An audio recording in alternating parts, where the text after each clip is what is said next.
Welcome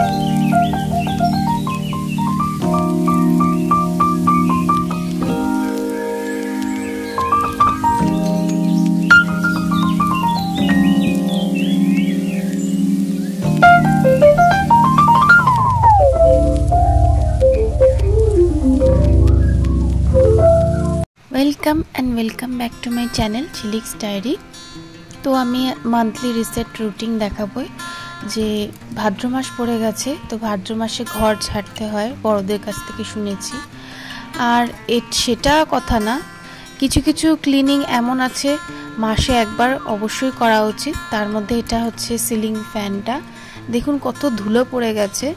एमनी 10-15 दिन रेखे दिलेई धुलो पड़े जाए और मासे एकबार करले तो और बोलार कथा ना। पाखाटा जेन स्लो घुरछिलो और परिष्कार करार परे देखबेन पाखाटा जेन खूब स्पीडे घोरे एरकम मने हय। जानि ना आसले ब्यापारटा कि मनेर भूल नाकि। तो सेटाके परिष्कार करे निচ্ছি और प्रचुर झुल पड़बे और এই ডাস্টে আমার মুখে অ্যালার্জি মতন বেরিয়ে যায়। তো সেই কারণে আমি মাস্ক লাগিয়ে নিয়েছি যাতে একনি না আসে। এই টিপসটা কিন্তু যে কেউ ইউজ করতে পারে কারণ সবাই কম বেশি আমরা ঘর পরিষ্কার করি। तो সেই ক্ষেত্রে এরকম একটা মাস্ক পরে নিলে কিন্তু অসুবিধাটা কমই হয়। আর যাদের ডাস্ট অ্যালার্জি আছে তাদের তো আরোই। এরপরে যে গ্রাস ম্যাটটা আছে সেটাকে ক্লিন করে নিচ্ছি। এটা মাঝে মাঝেই মা করে, বেশিরভাগটা মাই এই দিকটা করে। তো আজকে ভাবলাম যে আমি করি, তো এই জন্য একটুখানি হেল্প হয়ে যাবে মার। তো সেই কারণে এটাই করছিলাম। দেখলাম এখানেও প্রচুর ধুলো জমেছে। রাস্তার পাশে বাড়ি হলে দেখবেন যতই ক্লিন করুক 2-4 দিনের মধ্যেই কিন্তু সব জায়গায় ধুলো জমে যায়, এতে কাজ আরও বাড়ে। কিন্তু তাও এগুলো ক্লিন করা খুবই প্রয়োজন।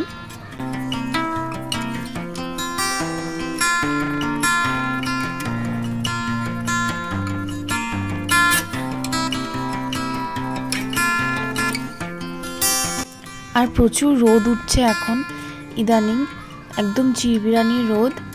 এখন আর সেই বর্ষাটা নেই। এবার কাচগুলোকেও ক্লিন করে নিচ্ছি কারণ এগুলোতেও ধুলো পড়ে গেছে। কাচে দেখবেন অত বোঝা যায় না যে ধুলো পড়েছে কিনা, কিন্তু যখন পরিষ্কার করা হয় তখন ওই কাপড়টা দেখলে বোঝা যায় যে কত ধুলো পড়েছে। তো সেটাকেও ক্লিন করে নিলাম। এরপরে ছাদ বাগানে চলে এসেছি। মার ছাদ বাগানে দেখুন এই যে কি সুন্দর বেগুন হয়েছে, কচি কচি বেগুন। বুড়ো হওয়ার আগেই এগুলোকে তুলে নেওয়া ভালো। এটার অনবদ্য স্বাদ হবে কারণ এতে কোনো কীটনাশক প্রয়োগ করা হয়নি। একদম দেখুন কি গ্ল্যামার, এত গ্ল্যামার তো মনে হয় আমারও নেই, এত চকচক করছে। আর বৃষ্টির ফোঁটা পড়ে আছে গায়ে যেন। এবার এগুলোকে হারভেস্ট করে নিচ্ছি। এই টাইমটা আমার বেশ ভাল লাগে যে ছাদ বাগানে গিয়ে কিছু না কিছু হারভেস্ট করব আর অর্গ্যানিক ফ্রেশ সবজি দিয়ে কোনো একটা রান্না একটা পদ হয়েই যাবে। আর এখন সবারই কম বেশি নিউক্লিয়ার ফ্যামিলি, কারোর অত বড় ফ্যামিলি নেই, ছোটোখাটো ফ্যামিলি। তো ছোটোখাটো ফ্যামিলির জন্য এই ছোট ছাদ বাগান থেকে কিছু না কিছু হেলদি পদ কিন্তু হয়েই যায়। লাউ শাক, এখন লাউয়ের সিজন না, তো লাউ শাকই কেটে খাচ্ছি। শীতকাল পড়লে এতে আবার লাউ ধরবে, তখন আর শাক খাবো না, লাউটাই নেব। এবার চললাম নিচে। এবার এটাকে কাটাকাটি করে রেডি করে রাখতে হবে। এই গাছপালা করা আর গাছের প্রতি ভালোবাসাটা আমার মার থেকেই এসছে। আর আমার মার আবার এটা এসছে মামা বাড়ি থেকে। আমার দাদু খুব ভালো গাছ করতে পারে আর মামা বাড়িতে অনেকটা জমিও ছিল। দাদু অনেক কিছুই চাষ করতো, লাউ, কুমড়ো, ভুট্টা, আরও অনেক ধরনের শাকসবজি। শুধু শাকসবজি কেন, গোলাপ। আমার মামা যেমন 150 রকমের গোলাপের চাষ করেছিল, জাস্ট শখেই। 150 রকমের গোলাপের ভ্যারাইটি ছিল। তো মামা বাড়ির ওদিকে সবারই এই ধরনের শখ আছে, মারও আছে। স্বাভাবিকভাবে আমিও একটু পেয়েছি, যদিও ওদের মতন না।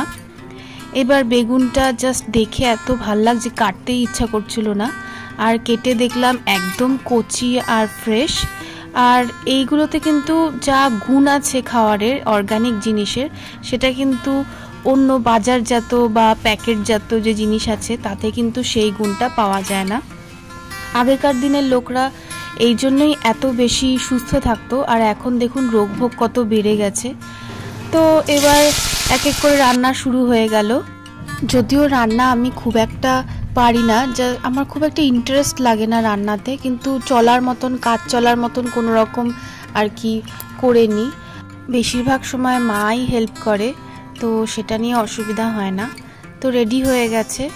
আর আকাশটা দেখুন কি ঝকঝকে, একদম শরতের আকাশ, নীল আকাশে পেঁজা তুলোর মতন মেঘ। তো এইটাই হচ্ছে একদম ঠিক সময় সব কিছু রোদে দেওয়ার।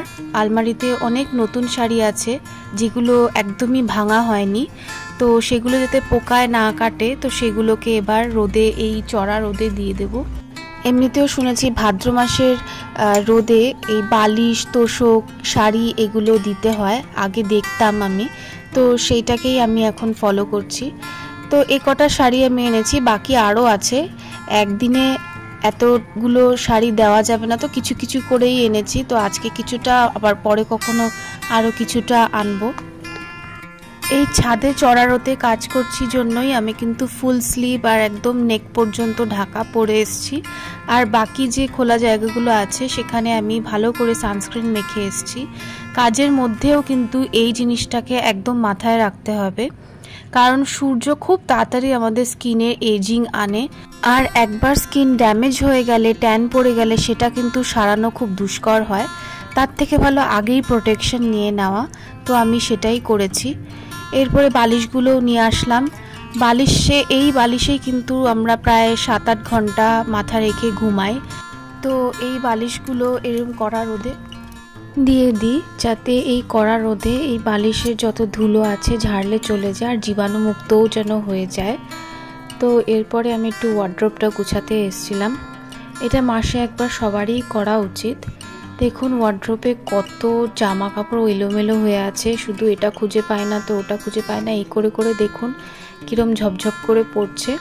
তো ভাবলাম এবার এটার একটা ব্যবস্থা করতেই হবে আমাকে। আর তাছাড়া আমি ভাবছিলাম যে যে জামা কাপড়গুলো আমি পরি না সেগুলোও এর মধ্যে আছে, তো সেগুলোকে ছেঁটে বের করি, তা যাতে এখানে একটু জায়গা হয়। আর পুজো আসছে, নতুন টপ কিনবো, নতুন জামা কিনবো, যাতে সেগুলোর জায়গা করতে পারি। তার জন্য পুরনো যেগুলো আর পরা হয় না, তো সেগুলোকে ছেটে ছেটে বের করছিলাম আর ভালো করে ভাঁজ করে অর্গানাইজ করে রাখছিলাম। দেখবেন ওয়ার্ড্রোব গুছাতে বসলে বোঝা যায় যে এরকম অনেক জামা কাপড় আছে যেটা আলমারি দখল করে বসে আছে, যেগুলোকে বছরের পর বছর হয়তো পরা হয় না।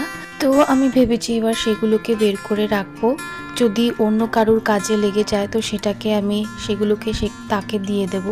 তো রিসেন্টলি একটা মেয়ে এসছিল, সে কলেজে পড়ে, তার সেই পরিস্থিতি নেই যে নতুন জামা কাপড় কিনবে, তো সেই বলেছিল যে পুরানো জামা কাপড় যদি আমার থাকে তাহলে যেন তাকে দিই। তো ভাবলাম যে ওয়ার্ড্রোব গুছাতে গুছাতে আমার তো এরকম অনেক জামা কাপড় আছে যেগুলোর কন্ডিশন একদম ভালো আছে, নতুনের মতনই আছে, কিন্তু অনেক বছর পরা হয় না।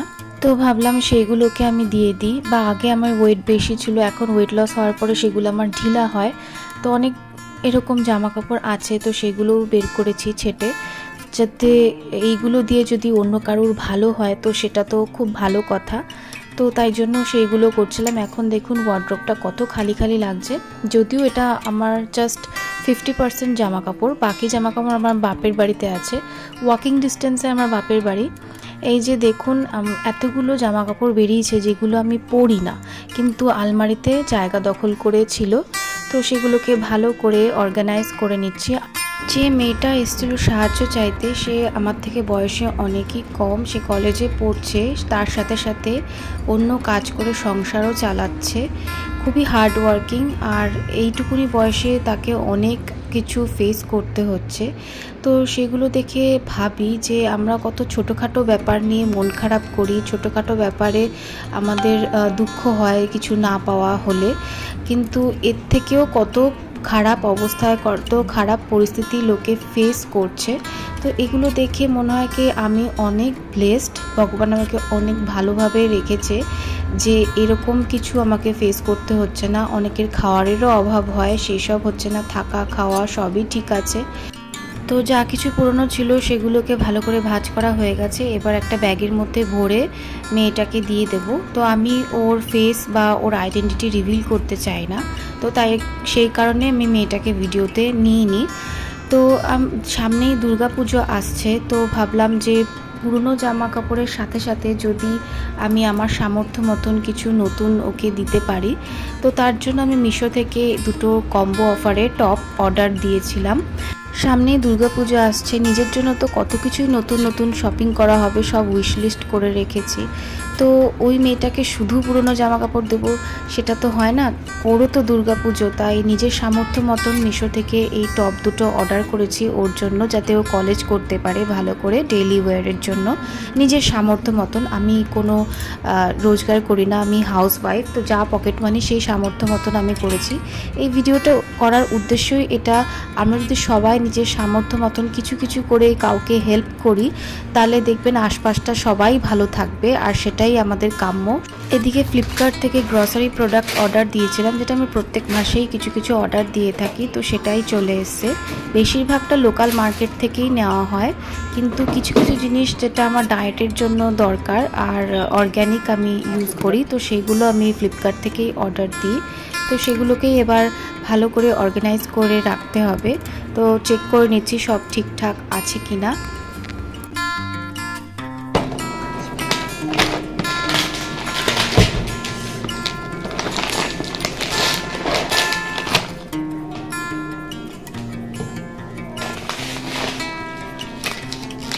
আমার বেশিরভাগ এর মধ্যে আছে নানান রকমের ডাল আছে আর ছোলা আছে।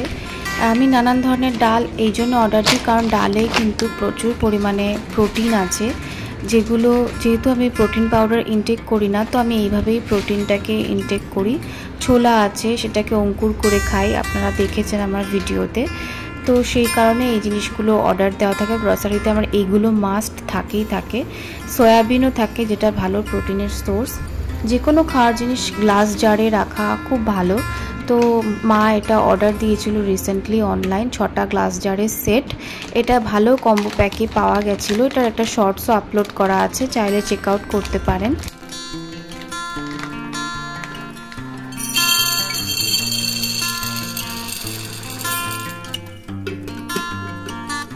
তো এই করে আমার প্রায় পুরো বেলাটা কেটে গেছে। কিভাবে টাইম কেটে গেল বুঝতেই পারলাম না। মাসের এই একটা দিন থাকে যখন ডিপ ক্লিনিংও থাকে, এদিকে গ্রসারির জিনিসও ঠিকঠাক গুছিয়ে রাখার থাকে। পুরো টাইমটাই কিভাবে কেটে যায়, সময় যেন কম পড়ে যায়। তো আমার মোটামুটি কাজ হয়ে গেছে, সব ফিল করা হয়ে গেছে। আমি রোজ একটা করে বয়েলড এগ খাই, এটা ভালো প্রোটিনের সোর্স। একটা বয়েলড এগে 6 গ্রাম প্রোটিন থাকে। আমার রিসেন্টলি আমার মায়ের খুব লো প্রেশার হয়ে গেছিলো, তো এবার থেকে আমি ভেবেছি আমার মাকেও একটা করে রোজ ডিম খেতে বলেছি। জোর করে খেতে পছন্দ করে না তাও, তো সেই জন্য এক ট্রে ডিম আনা থাকে আমার প্রত্যেক মাসে। তো আমার রিয়েলিস্টিক মান্থলি রিসেট রুটিন এখানেই আমি এন্ড করছি। যদি ভিডিওটা ভালো লাগে থাকে তো চ্যানেলটিকে লাইক করুন, শেয়ার করুন, সাবস্ক্রাইব করুন। Thank you.